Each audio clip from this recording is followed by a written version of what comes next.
Good morning, Filipe, and you are now on air, so the stage is yours, please. Thank you very much, and good morning to all. Well, thank you for this opportunity to take part in this discussion on intermunicipal cooperation in Estonia. This is indeed a very important debate, but I have no doubt also a very difficult and complex one, as we already seen from the previous speaker. I'm bringing you the perspective of a political scientist, which I hope will bring other ways of looking into these issues, of also someone working on local and regional governance and institutions in Europe from a comparative perspective over the last 15 years, and very much willing to engage in this dialogue and discussion. Furthermore, the limited time we have here only allows me to highlight rather than explore all issues, and allow me to start with the context. I hope my slides will show in a second, with starting, as I was saying, with a debate on local efficiency and democracy. There is a wider agreement that in this complex setting, most of the problems can be addressed only through joint actions of multiple actors involved in different and often flexible arrangements crossing sectors and levels of governance. So the concepts of multi-level and intersectoral governance capture this in a very interesting way, where local governments work with different actors from the public, private and non-profit sector together on agreed purposes. There is a clear evidence that collective decisions tend to benefit from coordination on larger scales, and that this is also highly related to intermunicipal cooperation. But sometimes they face criticisms of the consequent failures in accountability and loss of control over decision making. But the larger scale is understood as a means to ensure savings in implementation of policies, and this has been sought in several countries in Europe by the merger and amalgamation of municipalities policy. Well, discussions about the benefits of this economies of scale in territorial organization go back many years, but I would say that the beginning of the 21st century was the time to relive both the academic discussions, but mostly the political decisions related to territorial consolidation reforms.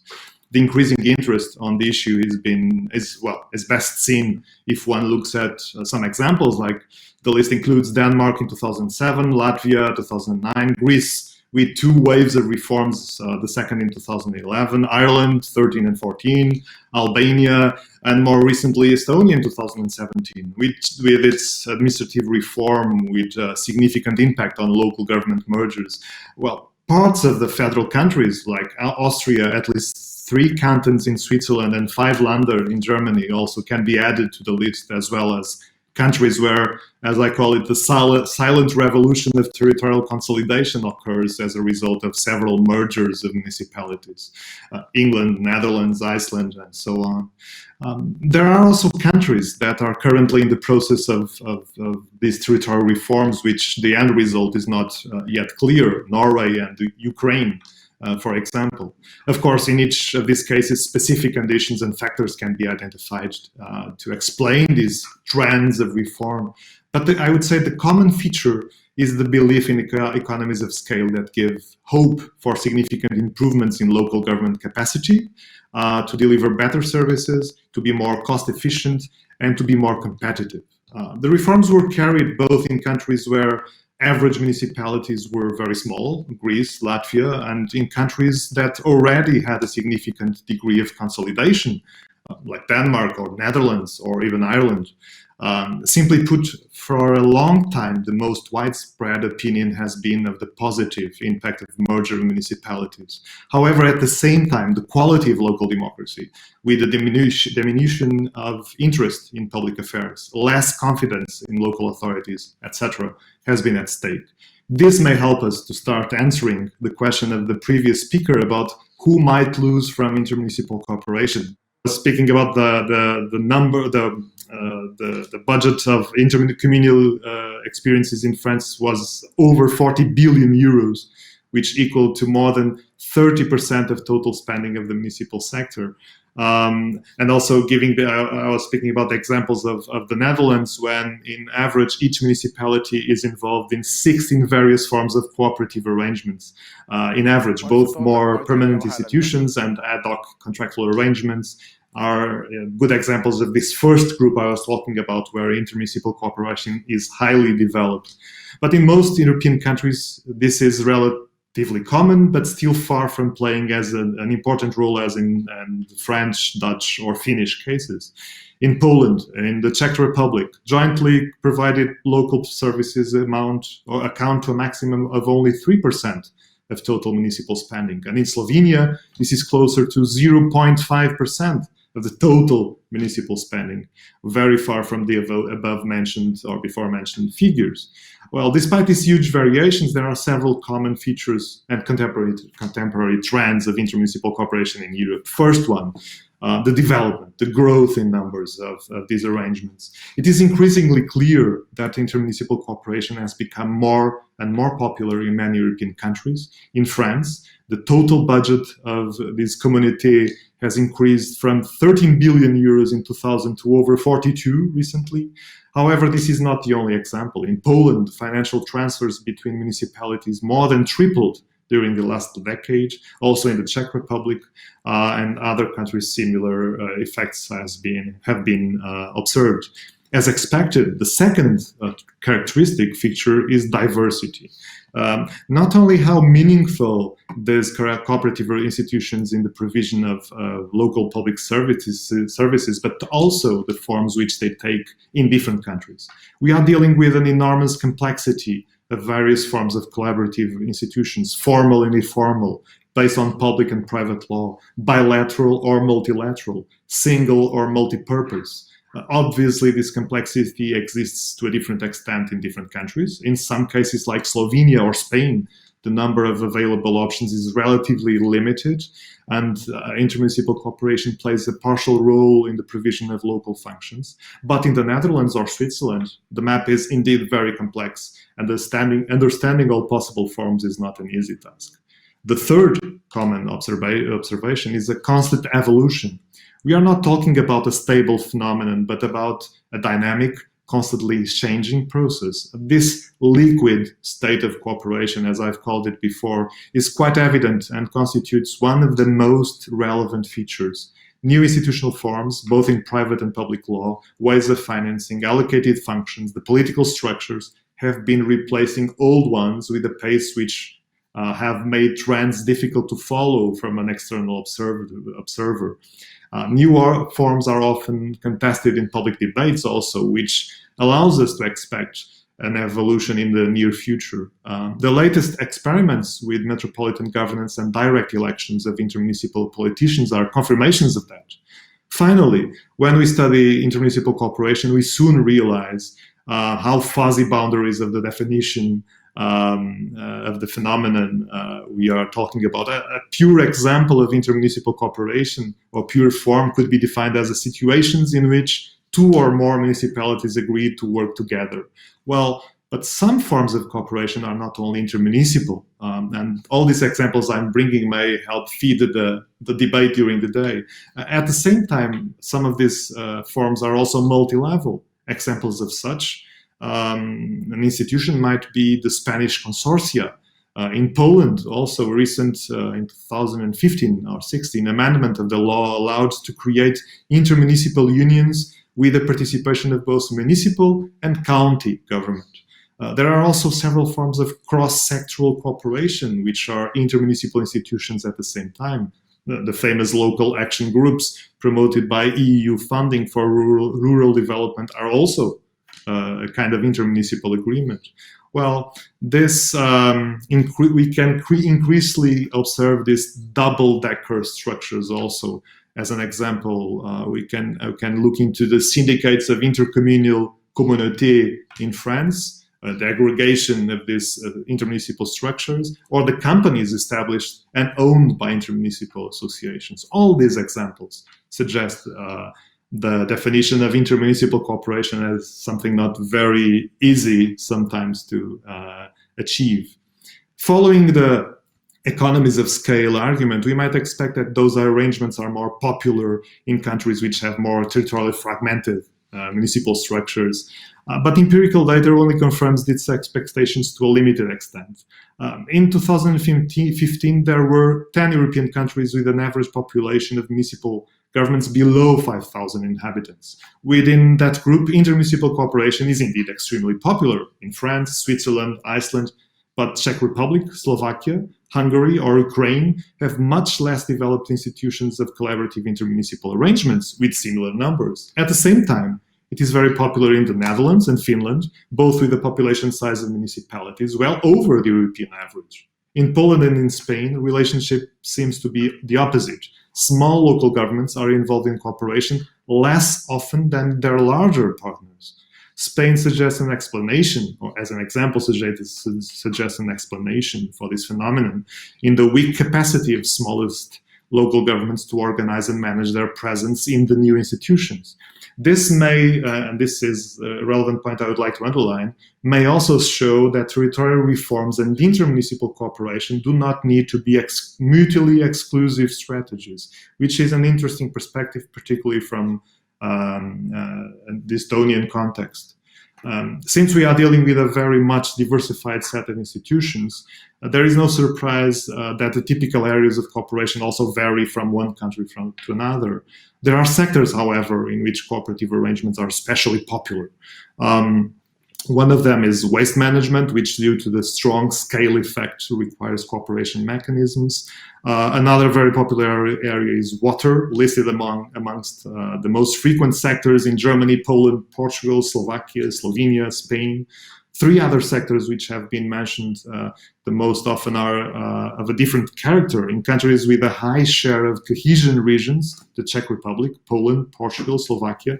Raising EU structural funds is often mentioned as one of the primary areas of cooperation activity. In few other countries, like Czech Republic, Iceland, or Slovakia, an important area of cooperation is economic development and tourism. Well, the Netherlands, Switzerland, and Finland, well, together with Iceland and Norway, represent a different model in which the most frequent scope of intermunicipal cooperation is related to planning and social services. Moving to drivers and motives, if size is not a sufficient explanation for cooperation, what are the other drivers? Well, in contemporary Europe, one of the factors facilitating the development of intermunicipal cooperation has been the economic crisis, in this decade, and the austerity measures. The same could be said as a consequence of COVID pandemic. Research also suggests that constitutional and legal issues are crucial to understand this variation in the will towards cooperation. Well, in some cases, cooperation is compulsory, imposed by law. Secondly, the allocation of functions also matter.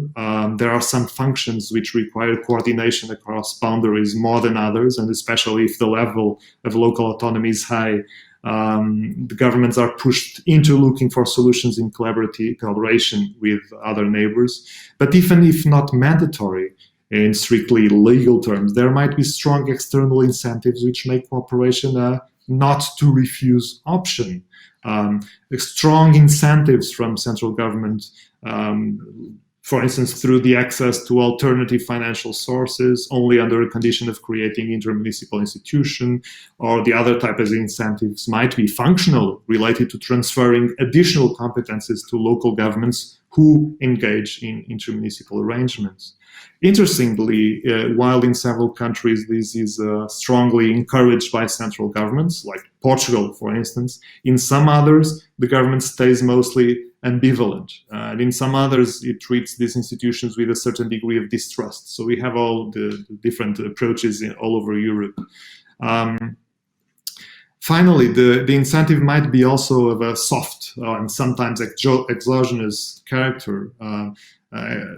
Even examples like the Council of Europe Toolkit for Intermunicipal Cooperation, or the trends, or this public rhetoric about the relevance of cooperation might influence also and stimulate the discussion on this kind of municipal arrangements. We can understand intermunicipal cooperation as a phenomenon of articulation of a set of interdependent local governments. This has resulted in local governments taking action to support each other, share experiences, technical advice, come together to address common problems, group together to negotiate with also regional and national government. And this joint work is expected to make the management and resolution of problems and conflicts more efficient. In practice, the mechanisms available for cooperation can take various forms, from formal and non-binding arrangements, such as the mere exchange of information, to a more autonomous creation of structures. I tend to summarize this in a very simple way, discussing this models of cooperation as a distinction between the level of institutionalization and the nature of cooperation, where these four kinds of arrangements are possible. Finally, well, given the flexibility of cooperation mechanisms, their adaptability to different institutional contexts, and the political and social dynamics of different territories, this all has placed intermunicipal cooperation at the top of the agenda reform process of several countries in Europe. I would say even changing the trend towards territorial reforms. The last decade would be much more focused, was much more focused on intermunicipal cooperation. Evidence shows that intermunicipal entities have several advantages. Well, this is a list of some of those that I will not go through, but this is the answer to a recent survey with members or municipalities, member of intermunicipal communities all over Europe, and they point out all these advantages, especially the stimulation of higher interest in intermunicipal activities in those cases where the most institutionalized structures are at stake. But let me end with some policy implications and advice. First of all, there are alternative scenarios for decentralized cooperative arrangements. Governments in top-down policies to implement cooperative arrangements tend to favor these institutionalized hard cooperation arrangements, which have the most positive effects. However, as explained before, flexibility, the efficiency requires the possibility to explore all the other forms. To do so, the institutional capacity of municipalities should be addressed and given high priority. This would be the first advice. Regarding an important issue also, the governance capacity of these new institutions. To cooperate between municipalities is not a simple matter of choosing and engaging. It entails complex negotiations, sharing, collective delivering services. Well, it is prone to failure, causing unwarranted side effects, and in most cases, also, as I said in the beginning, harnesses democratic control of the involved municipalities. So the governance capacity of such arrangements is therefore of utmost importance. So capacity of municipalities, but also the governance capacity of new institutions. And this means what? Well, the ability to coordinate the aggregation of diverging interests. So which aspects should be considered? First of all, the scope of cooperation. By addressing a wider range of activities and tasks, cooperative arrangements tend to be predisposed to targeting strategic and cross-cutting problems, which encompass the higher commitment of municipalities. So very clear identification of scope is one of the aspects of capacity. The second is efficiency. Well, efficiency is very hard to define conceptually, but it entails two interrelated aspects. One is the capacity to perform what the cooperative arrangement is expected to do, so having the ability to do it, but also in this particular aspect, the capacity to interact, so to act together with the member municipalities, but also in a multi-level arrangement with regional or national structures of government. Third, the nature of the institutional structures. Remember that the most integrated form of cooperation implies the existence of a standing alone organization that incorporates activities that were previously dealt with by independent municipalities. So creating this structure requires special attention to some of its important factors: funding, leadership, as we were discussing before, accountability between municipalities and the standalone new structure, and so on. Fourth dimension, democracy. The benefits to be gained from exploiting scale economies are often counterbalanced by legitimacy issues. This is the classic discussion in Europe about cooperation. It is relevant to assess the extent to which these new cooperative institutions are democratically linked both to the member municipalities or other member institutions, and especially linked to citizens. And finally, stability. Well, the ability to maintain governance arrangements over time. Stability is one of the most important conditions of governance capacity. So a permanent, even though institutions like these ones are in, as I said before, in a liquid state of evolution, some kind of stability is required, at least to have time to assess their impact and way of working. A final recommendation, and I will end with this, relates to incrementalism and diversification. In fact, a general lesson to be drawn is that often the improvement of already existing mechanisms or reforms turn out to be more effective when incremental. Steps suitable for creating experimentation with multiple forms of cooperation according to the diverse and specific territorial needs, with the aim of effectively contributing to performance improvements and safeguarding local autonomy are possible without major changes with significant immediate impact. So some diversification and incrementalism are also advisable. Thank you very much for your attention, and happy to answer any question you may have if I still have time. Thank you. Yes, and we do have questions for you, Filipe, from Estonia, and we apologize for the technical glitches we had, but Europe is big and Estonia and Portugal are not right next to each other, so we heard the most of the presentation well, but there were some problems. But let's clarify then some issues that our listeners had. First question, can we say in comparative perspective that municipal amalgamation is old-fashioned and inter-municipal cooperation is now the new fashion in the local level?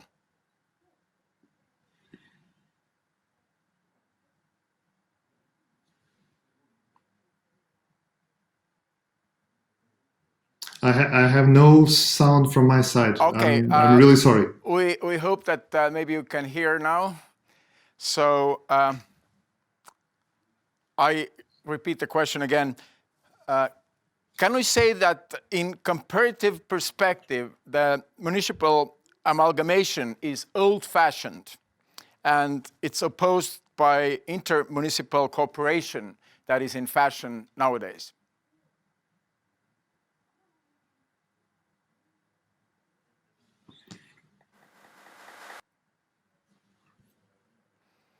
I'm sorry, it's impossible. Oh, now I have sound, finally. Okay, now finally we have sound.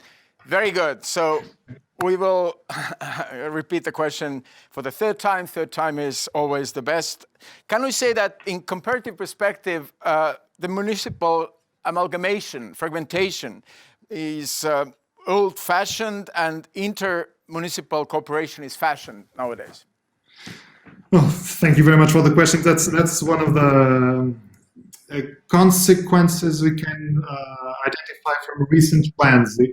Actually, there was a very important movement towards amalgamation in Europe, and recently, and I would say especially because some of those countries with a high level of fragmentation already sought that strategy. Intermunicipal cooperation has gained some timing and some relevance in recent years. But I think the main message is that they are not mutually exclusive. They address different aspects of governance, and both may be needed in countries. Another question, do you have suggestions how to build innovative public administration instruments like MGL, MLG, network governance and coordination, into very institutionalized and very stable traditional public administration framework? This is a question. Well, that's a $1 million question, a very difficult one. How to cope with, at the same time, traditional and stable administration and promote innovation is one of the toughest discussion in national public administrations all over Europe. I think one of the particular advantages of this context we are discussing about, which is intermunicipal cooperation, is the fact that bringing several actors together, even though they come from their own traditional public administration structures, the fact that they are in a context where they have to deal with different interests, different perspectives, different even democratic legitimacies, because they bring the experiences of their own municipalities. It's a way of promoting efficiency and mostly innovation. Let me just end with an example. The survey that I referred to in my presentation also concluded that several of these examples of intermunicipal cooperation in Europe resulted in new areas of cooperation, which means that the initial agreements predicted a specific scope of activities, a contract between municipalities agreeing on specific areas of publication. After some years of working together, they started working on other areas, new agreements, usually in innovative ways. So I'm not saying that intermunicipal cooperation is the panacea of innovation in public administration, but the results we can observe from recent years may lead us to support cooperation as a way of promoting innovation. And a third question from us is about e-services. This is a topic that is very relevant in Estonia. We use and we have many e-services. How you build cooperation around e-services? It might be a very Estonian problem. Our questionnaire is saying, but your comments on this topic are very welcome. Oh, yes, thank you. Actually, that's not, I wouldn't say an Estonian issue. I understand that you place that coming from the experience that Estonia has with e-services. But I would say that's a widespread debate also. But from my experience and what I have observed in this cooperation arrangements in Europe, the e-services through intermunicipal arrangements are actually one of the easiest mechanisms of delivering services, especially in those cases when cooperation between municipalities is hard to achieve. Let me explain this in one sentence. There are some countries, as I've explained in my presentation, where cooperation is not highly developed. Well, it's a trend, they are starting, but there are a lot of obstacles, a lot of barriers towards cooperation, namely traditional administration and strong local identities. And in those countries, usually cooperation is legally imposed, top-down. Actually, it's exactly in those countries where the first services to be cooperatively or collaboratively implemented are e-services, because they don't require a lot of human resources investment or creating standalone organizations or these double-decker structures of intermunicipal cooperation. So I would say that I would answer with a very positive perspective, which is that e-services are usually the first step in cooperation. Thank you very much. We have several other questions, but maybe we can forward them to you, and maybe you can forward your answers back to us, and people who ask those questions can read their answers to the questions online. But thank you, Filipe, very much from Portugal. Thank you very much.